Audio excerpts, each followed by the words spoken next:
മിട്ടു കിളി ഒരു വലിയ മരത്തിൽ ചില പറവകളോടൊപ്പം ജീവിച്ചുകൊണ്ടിരുന്നു. അതാ പറവകളോടൊപ്പം ദിവസവും ഭക്ഷണം അന്വേഷിച്ചു പോകും. അത് കഴിഞ്ഞ് വൈകുന്നേരം ആകുമ്പോഴേക്കും തിരിച്ചെത്തും. ഞാൻ ദിവസം ഇവരോടൊപ്പം പോകേണ്ടിയിരിക്കുന്നു. വെയിലിൽ ഒരുപാട് കഷ്ടപ്പെട്ട് ഭക്ഷണം അന്വേഷിക്കണം. പക്ഷെ എനിക്ക് എന്ത് ചെയ്യാൻ പറ്റും? ഇവരോടൊപ്പം പോകാനും പാടില്ല, പക്ഷെ എനിക്ക് ഭക്ഷണവും തേടണം. അപ്പോഴാണ് അത് ചിന്തിച്ചത്. കണ്ണു കാണുന്നില്ല എന്ന് പറഞ്ഞാൽ നമുക്ക് മിണ്ടാതെ ഇവിടെ ഇരിക്കാമെന്ന്. എല്ലാ പറവകളും അതിന് ഭക്ഷണം കൊടുക്കുമെന്നും. എനിക്ക് കണ്ണു കാണുന്നില്ല, അയ്യോ, എനിക്ക് ഒന്നും കാണുന്നില്ല, അയ്യോ. അതിന്റെ ബഹളം കേട്ട് മറ്റുള്ള പറവകളെല്ലാം അവിടെ എത്തി. എനിക്ക് ഒന്നും കാണുന്നില്ല. രാവിലെ സൂര്യൻ ഉദിക്കുന്നത് ഞാൻ കണ്ടതാ, അതുകൊണ്ട് എനിക്കിങ്ങനെ ആയെന്ന് തോന്നുന്നു, അയ്യോ. അങ്ങനെ പറഞ്ഞ് ആ കൊമ്പിൽ നിന്ന് വീഴാൻ നോക്കി. സൂര്യനെ കാണുന്നത് കൊണ്ട് ആർക്കെങ്കിലും കാഴ്ച നഷ്ടപ്പെടുമോ? എനിക്കറിയില്ല, പക്ഷെ എനിക്ക് ഒന്നും കാണുന്നില്ല. എനിക്ക് ഇപ്പൊ വെള്ളം ഭക്ഷണമൊക്കെ ആരാണ് കൊണ്ടുവന്ന് തരിക?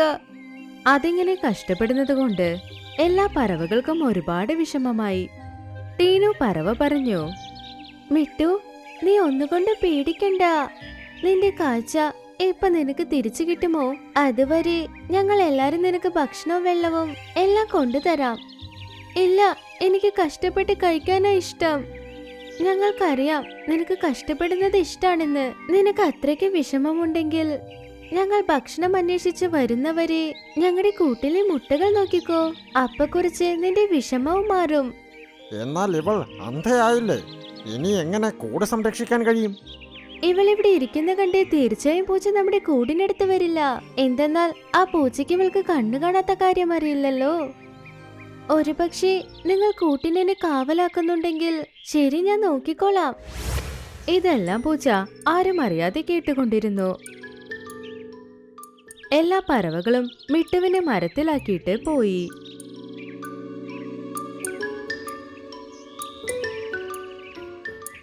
അവർ പോയതും ആ പൂച്ച മരത്തിനടുത്തേക്ക് ചെന്നു. ആഹാഹാ, ഇന്ന് എനിക്ക് പാർട്ടിയാണ്. ഈ കണ്ണു കാണാത്ത കിളി എന്നെ എന്ത് ചെയ്യാൻ പോകുന്നു? അതുമാത്രമല്ലാതെ അതിന് അറിയില്ലല്ലോ ഞാൻ ഇവിടെയുള്ള കുഞ്ഞു പറവുകളെയും മുട്ടയും കഴിക്കാൻ പോകുന്ന കാര്യം. അങ്ങനെ പറഞ്ഞത് വേഗം മരത്തിൽ കയറി കൂട്ടിലേക്ക് നടന്ന് പോയിക്കൊണ്ടിരുന്നു. ഇനി നീ ഒരു അടിയെടുത്ത് വെച്ചാൽ നിന്നെ ഞാൻ പാഠം പഠിപ്പിക്കും. അങ്ങനെ പറഞ്ഞു മിട്ടു പറന്നു അതിന്റെ കൊക്കുകൊണ്ട് ആ പൂച്ചയെ പരിക്കേൽപ്പിക്കാൻ തുടങ്ങി. ആഹാ, ഇതിനെല്ലാം അറിയുന്നുണ്ട്. അപ്പൊ ഇത് പറഞ്ഞത് നുണയാ. അയ്യോ, എനിക്ക് വേദനിക്കുന്നു. പൂച്ച അവിടെ നിന്ന് ഓടിപ്പോയി. ഇതുപോലെ മിട്ടു മുട്ടകളെയും കുട്ടികളെയും എല്ലാവരെയും നന്നായി നോക്കി. എല്ലാ പറവകളും തിരിച്ചു വരുമ്പോൾ അവർ മിട്ടുവിന് വേണ്ടിയും ഭക്ഷണം കൊണ്ടുവന്നു. മിട്ടു ആ ഭക്ഷണം സന്തോഷമായി കഴിച്ചു. അതിന് കണ്ണ് കാണുന്നില്ല എന്ന നാടകം അങ്ങനെ തുടർന്നു. അടുത്ത ദിവസം രാവിലെ എല്ലാ പറവകളും ഭക്ഷണം തേടി പോകാൻ തീരുമാനിച്ചപ്പോൾ അവിടെ നോക്കുമ്പോൾ ടീനു പറവയില്ല. അപ്പോഴാണ് അവർ ടീനു പറന്നു വരുന്നത് കണ്ടത്. അതിന്റെ വായിൽ ചെറിയ ഒരു ഇലയുണ്ടായിരുന്നു. അത് ആ ഇല ചില്ലയിൽ കൊണ്ടുവന്ന് വെച്ചു. പിന്നെ പറഞ്ഞു, ഈ ഇല ഞാൻ നിനക്ക് വേണ്ടിയാ കൊണ്ടുവന്നേ മിട്ടു. ഈ ഇലയുടെ ഉപയോഗം എന്തെന്നാൽ കണ്ണ് കാണാത്തവരുടെ കണ്ണിൽ ഇതിന്റെ ചാറൊഴിച്ചാൽ അവർക്ക് കണ്ണ് കാണും. പക്ഷെ നല്ല കണ്ണിൽ ഈ ചാറൊഴിച്ചാൽ അവരുടെ കാഴ്ച നഷ്ടപ്പെടും. അയ്യോ, അപ്പൊ ഞാൻ തീർച്ചയായും ഇതിന്റെ കണ്ണിൽ ഒഴിക്കില്ല. എന്തുകൊണ്ടാ ഒഴിക്കാത്തത്? നിന്റെ കണ്ണ് ശരിയാകണ്ടേ? അത് കേട്ട് മിട്ടു മനസ്സിലാക്കി. സത്യം പറഞ്ഞാൽ അത് പിന്നെ പെട്ടുപോകില്ലേ. ആ, ശരി ശരി, ഒഴിച്ചോ. അത് കേട്ടതും ടീനു പറവ ആ ഇലയുടെ ചരതിന്റെ കണ്ണിൽ ഒഴിച്ചു. അതിന് കണ്ണൊക്കെ എരിയാൻ തുടങ്ങി. ആ, അയ്യോ അയ്യോ, എനിക്ക് കണ്ണൊക്കെ എരിയുന്നു. അയ്യോ, എരിയുന്നു. എനിക്കൊന്നും കാണുന്നില്ല, എനിക്ക് കാണുന്നില്ല. നീ എന്താ പറയുന്നേ? നിനക്ക് അല്ലെങ്കിലും ഒന്നും കാണുന്നില്ലല്ലോ. ഇപ്പൊ വീണ്ടും കാണുന്നില്ലെന്ന് പറഞ്ഞു. അത് എനിക്കെല്ലാം ശരിയായി മാറി. എനിക്കിപ്പോ എല്ലാം കണ്ണിൽ കാണുന്നു. ആവോ, എനിക്ക് ഇപ്പോഴേ സന്തോഷമായി. പക്ഷേ മിട്ടു ഇപ്പോഴാണ് അന്ധയായത്. അതിനോട് ആരോടും ഇപ്പൊ സത്യം പോലും പറയാനാകില്ല. മിട്ടു, ഇപ്പൊ നിന്റെ കണ്ണ് ശരിയായോ? പക്ഷേ ഇന്ന് ഒരു ദിവസം മാത്രം ഞങ്ങളുടെ കൂടെ ഒന്ന് നോക്കിക്കോ. നാളെ മുതൽ എന്റെ ഒപ്പം വരാം. എല്ലാവരും അതിനെ കൂടിനടുത്താക്കിയിട്ട് അവർ പുറപ്പെട്ടു പോയി. പൂച്ചയ്ക്ക് മനസ്സിലായി ഇപ്പൊ അതിന് ശരിക്കും കണ്ണു കാണുന്നില്ല എന്ന്. അത് മരത്തിൽ കയറി പിന്നെ ദേഷ്യത്തിൽ പറഞ്ഞു, നീ എന്നെ അത്ര തല്ലിയില്ലേ? ഇപ്പൊ നോക്ക് ഞാൻ നിന്നെ എന്ത് ചെയ്യുമെന്ന്. അത് മിട്ടുവിനെ ആക്രമിച്ചു. പാവം മിട്ടുവിന് ഒരുപാട് പരിക്കേറ്റു. അത് കഴിഞ്ഞ എല്ലാ കുഞ്ഞു പറവകളെയും മുട്ടകളെയും അതെടുത്തു കഴിച്ചു. മിട്ടു പരിക്കുകളോടെ ആ ചിലയിൽ കിടന്നുകൊണ്ടിരുന്നു. എല്ലാ പറവകളും തിരിച്ചു വന്നതും കാണാതായ അവരുടെ കുഞ്ഞുങ്ങളെ നോക്കി അവരൊരുപാട് ഷോക്കായി. നമ്മുടെ മുട്ടയും കുഞ്ഞുങ്ങളും എവിടെ പോയി? അവരെ പൂച്ച തിന്നു. പക്ഷെ നീയുള്ളപ്പോൾ ഇതെങ്ങനെ സംഭവിച്ചു? നീ എന്താ തടഞ്ഞില്ല? ഞാൻ നിങ്ങളോട് നുണ പറഞ്ഞതാ എനിക്ക് കണ്ണു കാണുന്നില്ലെന്ന്. അപ്പോഴാ ഇരുന്ന സ്ഥലത്ത് എനിക്ക് ഭക്ഷണം കിട്ടുമെന്ന്. പക്ഷെ ടീനു ഇലയുടെ ചാറിട്ട ഉടനെ എന്റെ കാഴ്ച ശരിക്കും പോയി. പക്ഷെ നിങ്ങൾ എന്നോട് ദേഷ്യപ്പെടരുത് എന്നാ എനിക്ക് കാഴ്ച വന്നെന്ന് നുണ പറഞ്ഞത്.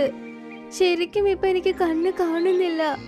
അതുകൊണ്ടാ നിങ്ങളുടെ കുഞ്ഞുങ്ങളെ എനിക്ക് രക്ഷപ്പെടുത്താനായില്ല. മിട്ടു, നീ കാരണമാ ഞങ്ങളുടെ കുഞ്ഞുങ്ങളെല്ലാം ചത്തുപോയത്. മുട്ടയും നശിച്ചുപോയി. എല്ലാത്തിനും കാരണം നീയാ. എല്ലാ പറവകളും ഒരുമിച്ച് അതിനെ തല്ലാൻ തുടങ്ങി. അവരുടെ ദേഷ്യമെല്ലാം അവർ അതിനോട് തീർത്തു. അതിന്റെ ചിറകിലും ഇപ്പൊ നന്നായി പരിക്കേറ്റിരുന്നു. അതുകൊണ്ട് പാവം അതിന് മരത്തിലിരിക്കാനേ കഴിഞ്ഞില്ല. നാൾ മുഴുവനും അത് മരത്തിനടിയിലിരുന്ന് പിടഞ്ഞുകൊണ്ടേയിരുന്നു. രാത്രിയിൽ മിട്ടുവിന്റെ സഹോദരൻ അവിടേക്ക് വന്നു. അപ്പൊ മിട്ടുവിന്റെ അവസ്ഥ കണ്ട് അവൻ ഒരുപാട് സങ്കടപ്പെട്ടു. അയ്യോ മിട്ടു, നിനക്ക് എന്തു പറ്റി? ആരെന്താ ചെയ്തത്? എന്റെ ഈ അവസ്ഥയ്ക്ക് എന്റെ മടി മാത്രമാ കാരണം. അങ്ങനെ അത് ടീറ്റുവിനോട് നടന്നതെല്ലാം പറഞ്ഞു. നീ ചെയ്തത് ശരിയല്ല മിട്ടു. ആദ്യം നീ എല്ലാ പറവകളോടും ചെന്ന് ക്ഷമ ചോദിക്കണം. പക്ഷെ അതിനു മുന്നേ ഞാൻ നിന്നെ ഭേദപ്പെടുത്താം. അങ്ങനെ പറഞ്ഞത് അവിടെ നിന്ന് പോയി. കുറച്ചു നേരത്തിൽ അതേ ഇല കൊണ്ട് അവിടേക്ക് വന്നു. അത് മിട്ടുവിന്റെ കണ്ണിൽ ആ ചാറ് ഒഴിച്ചുടനെ ഇത്തവണ മിട്ടുവിന് ശരിക്കും കാഴ്ച തിരിച്ചു കിട്ടി. ടീറ്റു, എനിക്കിപ്പെല്ലാം കാണുന്നുണ്ട്. ശരി, പോ, ആ പറവകളോട് പോയി ക്ഷമ ചോദിക്കേ. ടീറ്റു മിട്ടുവിനെ പറവകളുടെ അടുത്ത് കൊണ്ടുപോയി. പിന്നെ പറഞ്ഞു, കൂട്ടുകാരെ, നിങ്ങളുടെ ദേഷ്യം ശരിയാണ്. പക്ഷെ മിട്ടു ചെയ്ത തെറ്റിന് അതിന് ശിക്ഷ കിട്ടി. നിങ്ങൾ ഒരേ ഒരു തവണ അതിനോട് ക്ഷമിക്കൂ. ഇനി ഒരിക്കലും ഇങ്ങനെ ചെയ്യില്ല. അത് കേട്ട എല്ലാ പക്ഷികളും മിട്ടുവിനെ ക്ഷമിച്ചു. അത് കഴിഞ്ഞ അന്നു മുതൽ അതെപ്പോഴും മടിപിടിച്ചിരുന്നതുമില്ല, നുണ പറഞ്ഞതുമില്ല.